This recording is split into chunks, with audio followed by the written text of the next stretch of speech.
Hello बच्चों, आज हम करेंगे कक्षा 10वीं हिंदी क्षितिज भाग 2 के पाठ 11 बाल गोविंद भगत के प्रश्नोत्तर, जो कि हम संपूर्ण व्याख्या सहित करेंगे, जिससे कि आपको प्रश्नोत्तर अच्छे से याद भी हो जाए। और इसके पहले के प्रश्नोत्तर के वीडियो हम बना चुके हैं। यदि आपने नहीं देखे हो तो चैनल की प्लेलिस्ट पर जाकर देख सकते हो, और इसी प्रकार के और वीडियो देखने के लिए चैनल को सब्सक्राइब कीजिए।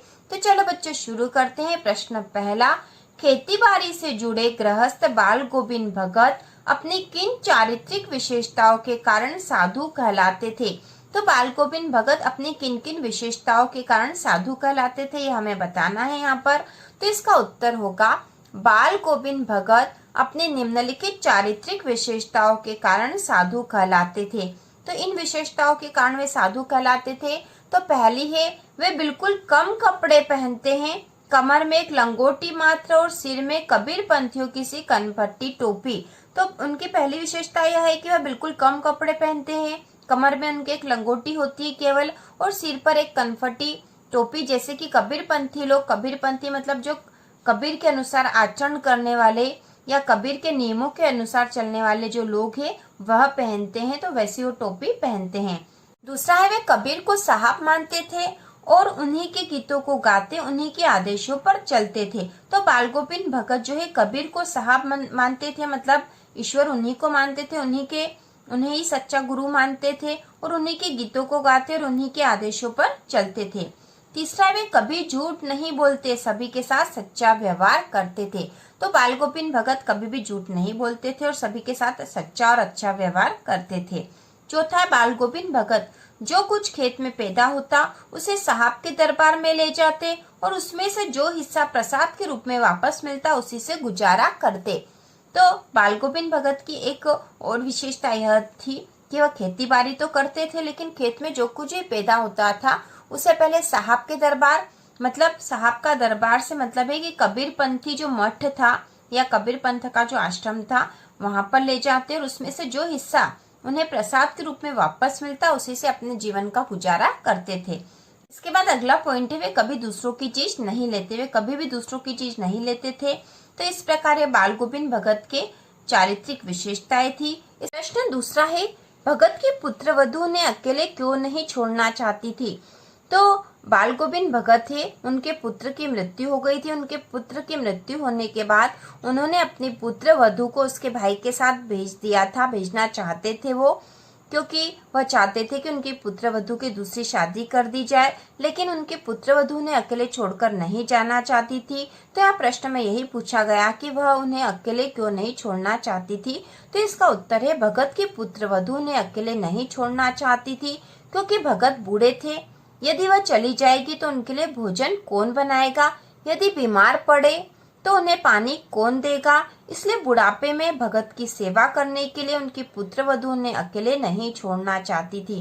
तो उनकी पुत्रवधू भी बहुत अच्छी और सुशील स्वभाव की थी, और वह जानती थी कि बाल गोविंद भगत बूढ़े हैं, उनके लिए खाना कौन बनाएगा, यदि बीमार हो गए तो उन्हें पानी कौन देगा, और उनकी बुढ़ापे में सेवा कौन करेगा। इसलिए उनकी पुत्रवधू ने अकेले नहीं छोड़ना चाहती थी। इसके बाद प्रश्न नंबर तीसरा है, भगत ने अपने बेटे की मृत्यु पर अपनी भावनाएं किस तरह व्यक्त की? तो इसका उत्तर होगा, भगत ने अपने बेटे की मृत्यु पर कबीर के गीत गाए, उन्होंने सभी को रोने के बदले उत्सव मनाने को कहा। उनका मानना था कि आत्मा परमात्मा के पास चली गई, विरहिणी अपने प्रेमी से जा मिली है, यह आनंद मनाने का समय है। तो बाल गोविंद भगत कबीर पंथी थे, कबीर के नियमों के अनुसार चलते थे, और कबीर के अनुसार भी एक दिन आत्मा का परमात्मा से मिलन हो जाता है, और इसलिए बाल गोविंद भगत भी अपने बेटे की मृत्यु पर दुखी नहीं हो रहे, बल्कि वह कबीर के गीत गा रहे हैं। उन्होंने सभी को रोने के बदले उत्सव मनाने को कहा। उनका मानना था कि आत्मा परमात्मा के पास चली गई, विरहिणी अपने प्रेमी से जा मिली, विरहिणी मतलब जो हमारी आत्मा है वह अपने प्रेमी मतलब ईश्वर से जा मिली है, यह आनंद मनाने का समय है। इसके बाद अगला प्रश्न नंबर 4 है, भगत के व्यक्तित्व और वेशभूषा का अपने शब्दों में चित्र प्रस्तुत कीजिए। तो हमें यहाँ बाल गोविंद भगत के व्यक्तित्व और उनकी वेशभूषा का चित्र प्रस्तुत करना है। तो इसका उत्तर होगा, बाल गोविंद भगत मझोले कद के गोरे चिट्टे आदमी थे। भगत की उम्र 60 वर्ष से अधिक थी। उनके बाल सफेद थे। वे बिल्कुल कम कपड़े पहनते थे, कमर में एक लंगोटी मात्र और सिर में कबीरपंथियों किसी कनपटी टोपी। मस्तक पर रामानंदी चंदन लगाते और गले में तुलसी की जड़ों की माला पहनते थे। बाल गोविंद भगत खेती करते, परिवार रखते भी वास्तव में साधु थे। वे कबीर पंथ के आदर्शों के अनुसार अपना जीवन बिताते थे।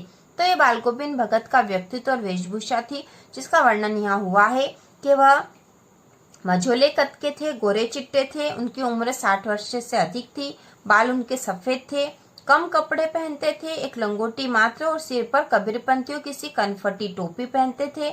मस्तक पर रामानंदी चंदन लगाते, जैसा कि कबीरपंथ के लोग लगाते हैं, और गले में तुलसी की जड़ों की माला पहनते थे। बाल गोविंद भगत खेती करते, परिवार रखते भी वास्तव में साधु थे, क्योंकि वह साधु की तरह ही व्यवहार करते थे और साधु के समान ही जीवन बिता रहे थे। वे कबीर पंथ के आदर्शों के अनुसार अपना जीवन बिताते थे। अगला प्रश्न नंबर 5वां है, बाल गोविंद भगत की दिनचर्या लोगों के अचरज का कारण क्यों थी? तो इसका उत्तर होगा, बाल गोविंद भगत की दिनचर्या लोगों के अचरज का कारण थी क्योंकि वे अपने सिद्धांतों और नियमों का कठोरता से पालन करते थे। अपने दैनिक जीवन में भी वह अपने सिद्धांतों और नियमों का कठोरता से पालन करते थे। वे एक साधु के समान जीवन व्यतीत करते थे। वे कबीर को साहब मानते थे, उन्हीं के गीतों को गाते और उन्हीं के आदेशों पर चलते थे। बाल गोविंद भगत कभी झूठ नहीं बोलते, सभी के साथ सच्चा व्यवहार करते थे। वे किसी से झगड़ा नहीं करते, किसी की चीज को नहीं छूते, न बिना पूछे उसका उपयोग करते। इस नियम को कभी कभी बहुत बारीकी तक ले जाते। तो इन सब कारणों के कारण उनकी जो दिनचर्या थी वह लोगों के अचरज का कारण बनी हुई थी। तो ये सारे जो पॉइंट है हम जो आगे के प्रश्न उनमें भी पढ़ चुके हैं, तो आपको ये समझ में आ गए होंगे। इसके बाद अगला प्रश्न नंबर 6 है, पाठ के आधार पर बाल गोविंद भगत के मधुर गायन की विशेषताएं लिखिए। तो बाल गोविंद भगत बहुत मधुर गीत गाते थे, तो उनके मधुर गायन की विशेषताएं पूछिए यहाँ पे। तो इसका उत्तर होगा, बाल गोविंद भगत के मधुर गायन की विशेषताएं निम्नलिखित है। इसमें पहला पॉइंट है, बाल गोविंद भगत कबीर के सीधे साधे पद गाते थे जो उनके कंठ से निकलकर सजीव हो जाते थे। दूसरा, उनके मधुर गीतों को सुनकर बच्चे खेलते हुए झूम उठते और औरतें गुनगुनाने लगती थी। तीसरा पॉइंट है, उनके गीतों का एक एक शब्द ऐसा लगता मानो स्वर्ग की ओर जा रहा है। तो गीत जो गाते थे तो ऐसा लगता था कि उनके गीतों के जो शब्द है, एक एक शब्द इतने मधुर होते थे कि ऐसा लगता था कि स्वर्ग की ओर उनकी आवाज जा रही है। गर्मियों में उनके गीत शीतलता प्रदान करते थे। उनके गीतों में निश्चित ताल व गति थी। उनके गीतों को सुनकर सबके तन और मन नृत्यशील हो उठते थे। तो इस प्रकार बाल गोविंद भगत के मधुर गायन की विशेषताएं हैं कि वह सीधे साधे और सरल गीत गाते थे। मधुर गीतों को सुनकर बच्चे खेलते हुए झूम उठते थे और औरतें गुनगुनाने लगती थी। उनके गीतों का एक एक शब्द ऐसा लगता मानो स्वर्ग की ओर जा रहा है। गर्मियों में उनके गीत शीतलता मतलब ठंडक प्रदान करते थे। उनके गीतों में निश्चित ताल व गति थी, जिसे यदि काम करने वाले, खेती में काम करने वाले लोग भी सुनते तो उस निश्चित ताल और गति के अनुसार अपना काम करने लगते थे। उनके गीतों को सुनकर सबके तन और मन नृत्यशील हो उठते थे। अगला प्रश्न नंबर 7 है, कुछ मार्मिक प्रसंगों के आधार पर यह दिखाई देता है कि बाल गोविंद भगत प्रचलित सामाजिक मान्यताओं को नहीं मानते थे। पाठ के आधार पर उन प्रसंगों का उल्लेख कीजिए। तो इसका उत्तर होगा, बाल गोविंद भगत प्रचलित सामाजिक मान्यताओं को नहीं मानते थे।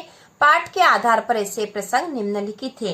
तो पहला है, अपने इकलौते पुत्र की मृत्यु होने पर कोई कर्मकांड नहीं किया। तो उन्होंने अपने इकलौते पुत्र की मृत्यु पर भी कोई कर्मकांड नहीं किया था। दूसरा, उन्होंने अपने पुत्र की मृत्यु पर उसे मुखाग्नि अपनी पुत्रवधू से दिलाई। तो पुत्र को मुखाग्नि पुत्रवधू से दिलाई थी, जो कि सामाजिक मान्यताओं के विपरीत था। तीसरा, उन्होंने अपनी पुत्रवधू के भाई को बुलाकर उसकी दूसरी शादी करवाने का आदेश दिया। तो यह भी उस समय के मान्यताओं के विपरीत था। विधवा विवाह जो सामाजिक मान्यता थी उसके अनुसार नहीं था। तो इस प्रकार उनके कार्य प्रचलित सामाजिक मान्यताओं के विरुद्ध है।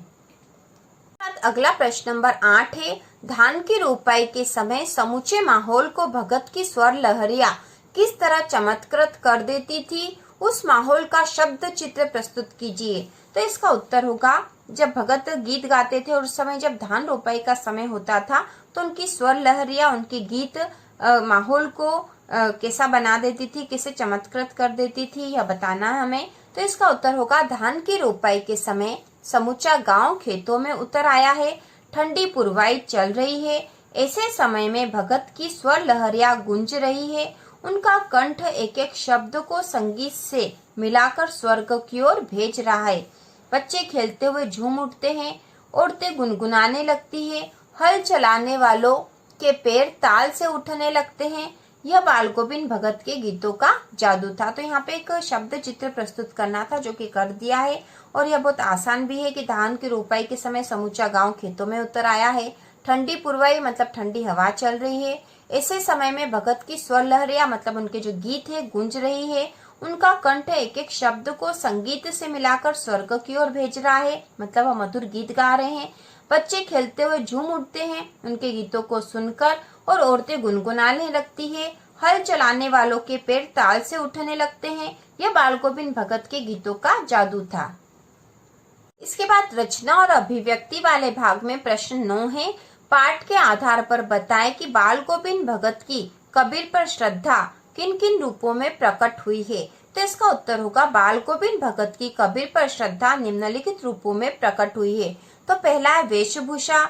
बाल गोविंद भगत कमर में एक लंगोटी मात्र पहनते हैं और सिर में कबीरपंथी टोपी पहनते हैं। उनके मस्तक पर रामानंदी टीका लगा रहता है। वे गले में तुलसी की जड़ों की माला पहनते हैं। दूसरा है कबीर के आदर्श व नियम। बाल गोविंद भगत कबीर के आदर्शों व नियमों पर चलते हैं। वे साधु के समान जीवन व्यतीत कर रहे हैं। वे कभी झूठ नहीं बोलते हैं।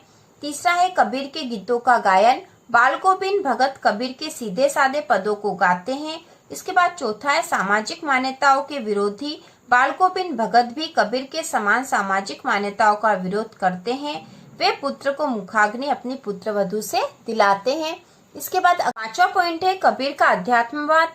पुत्र की मृत्यु पर वे कहते हैं कि आत्मा का परमात्मा से मिलन हो गया है, जो कि कबीर के अध्यात्मवाद के अनुसार है। तो इस प्रकार कबीर पर श्रद्धा उनकी जिन जिन रूपों में प्रकट हुई है वह है उनकी वेशभूषा, कबीर के आदर्श व नियम, कबीर के गीतों का गायन, सामाजिक मान्यताओं के विरोधी और कबीर का आध्यात्मवाद। तो इसमें सबसे पहले आपको पॉइंट याद कर लेने चाहिए। यदि पॉइंट याद कर लोगे तो बाकी का आपको अपने आप याद हो जाएगा। इसके बाद अगला प्रश्न नंबर 10 है। आपकी दृष्टि में भगत की कबीर पर अगाध श्रद्धा के क्या कारण रहे होंगे। क्या कारण होगा कि बाल गोविंद भगत कबीर पर इतनी श्रद्धा रखते थे, उनके नियमों का पालन करते थे। तो इसका उत्तर होगा भगत की कबीर पर अगाध श्रद्धा के निम्नलिखित कारण रहे होंगे। पहला, कबीर के सीधे साधे मधुर गीतों से मिली प्रेरणा के कारण उन्हें कबीर पर अगाध श्रद्धा रही होगी। हो सकता है उनके गीतों को सुनकर उन पे श्रद्धा हो गई होगी। दूसरा है कबीर के आदर्शों से प्रेरित होकर वह कबीर पर श्रद्धा रखते होंगे। तीसरा है कबीर का सीधा व सरल जीवन। कबीर सामाजिक मान्यताओं के विरोधी थे और बाल गोविंद भगत भी उनके विरोधी थे। उसके बाद अगला पॉइंट है कबीर का अध्यात्मवाद उन्हें प्रेरित करता होगा। और छठा, ईश्वर के प्रति कबीर के समान प्रेम के कारण। तो ये वो कारण है जिनके कारण भगत जो है कबीर पर अगाध श्रद्धा करते थे। इसके बाद अगला प्रश्न नंबर 11 है।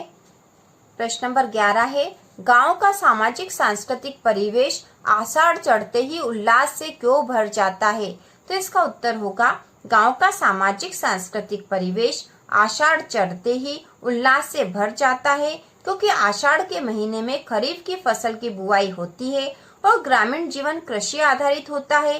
खेतों में फसल बोने की खुशी वहाँ के सामाजिक और सांस्कृतिक जीवन में देखने को मिलती है। तो आषाढ़ चढ़ते ही गांव का जो है सामाजिक सांस्कृतिक जीवन उल्लास से इसलिए भर जाता है क्योंकि आषाढ़ के महीने में बुआई होती है, और क्योंकि गांव कृषि आधारित होते हैं और कृषि का काम ही मुख्य रूप से करते हैं, इसलिए बुआई का जो समय है उनके लिए उल्लास का समय होता है। तो इस कारण से आषाढ़ चढ़ते ही गांव का सामाजिक सांस्कृतिक परिवेश उल्लास से भर जाता है। इसके बाद अगला प्रश्न नंबर 12 है, ऊपर की तस्वीर से यह नहीं माना जाए कि बाल गोविंद भगत साधु थे। क्या साधु की पहचान पहनावे के आधार पर की जानी चाहिए। आप किन आधारों पर ये सुनिश्चित करेंगे कि अमुक व्यक्ति साधु है। तो इसका उत्तर होगा साधु की पहचान उसके पहनावे के आधार पर नहीं की जानी चाहिए, क्योंकि सबसे पहले हमें यही पूछा था क्या साधु की पहचान पहनावे के आधार पर की जानी चाहिए। तो हम लिखेंगे साधु की पहचान उसके पहनावे के आधार पर नहीं की जानी चाहिए। हम किसी व्यक्ति के विचार और व्यवहार के आधार पर सुनिश्चित करेंगे कि अमुक व्यक्ति साधु है, जैसे बाल गोविंद भगत अपने विचारों और कार्यों के आधार पर साधु थे। ठीक है, तो इसके बाद अगला प्रश्न नंबर 13 है, मोह और प्रेम में अंतर होता है। भगत के जीवन की किस घटना के आधार पर इस कथन का सच सिद्ध करेंगे? तो इसका उत्तर होगा मोह और प्रेम में अंतर होता है। भगत के पुत्र की मृत्यु पर उन्होंने कोई शोक न मनाकर भक्ति के गीत गाए। उनका मानना था कि आत्मा परमात्मा से मिल गई है। उसी प्रकार अपनी पुत्र वधू को उन्होंने उसके भाई के साथ भेज दिया और आदेश दिया कि इसकी दूसरी शादी करवा देना। इस प्रकार स्पष्ट है कि भगत अपने पुत्र और पुत्रवधू से बहुत प्रेम करते थे, लेकिन मोह नहीं करते थे। प्रेम तो वो करते थे लेकिन मोह नहीं करते थे, इसलिए अपने पुत्र की मृत्यु पे, जिससे उन्हें बहुत प्रेम था, उसकी मृत्यु पर भी वो शोक नहीं बनाते हैं। और दूसरा जो यहाँ पे एक और उदाहरण है कि अपने पुत्र वधू को भी उसके भाई के साथ भेजकर कह देते हैं कि इसकी दूसरी शादी करवा देना, जबकि वो अपनी पुत्र वधू से भी बहुत प्रेम करते थे, लेकिन वह उससे मोह नहीं करते थे। इसके बाद अगला प्रश्न भाषा अध्ययन का है। प्रश्न 14, इस पाठ में आए कोई 10 क्रिया विशेषणों को छाट कर लिखिए और उनके भेद भी बताइए। तो इसका उत्तर है शब्द और क्रिया विशेषण भेद। तो ऊपर है स्थानवाचक, कम परिमाणवाचक, निकट स्थानवाचक, सदा कालवाचक, देर कालवाचक, लगातार रीतिवाचक, पास स्थानवाचक, ज्यादा परिमाणवाचक, नजदीक स्थानवाचक और नहीं रीतिवाचक। तो इस प्रकार ये इस पाठ के संपूर्ण प्रश्नोत्तर हो चुके हैं। और इसी प्रकार के और वीडियो देखने के लिए कक्षा 9वीं और 10वीं के संपूर्ण तैयारी के लिए, महत्वपूर्ण प्रश्नों के लिए चैनल को सब्सक्राइब कीजिए।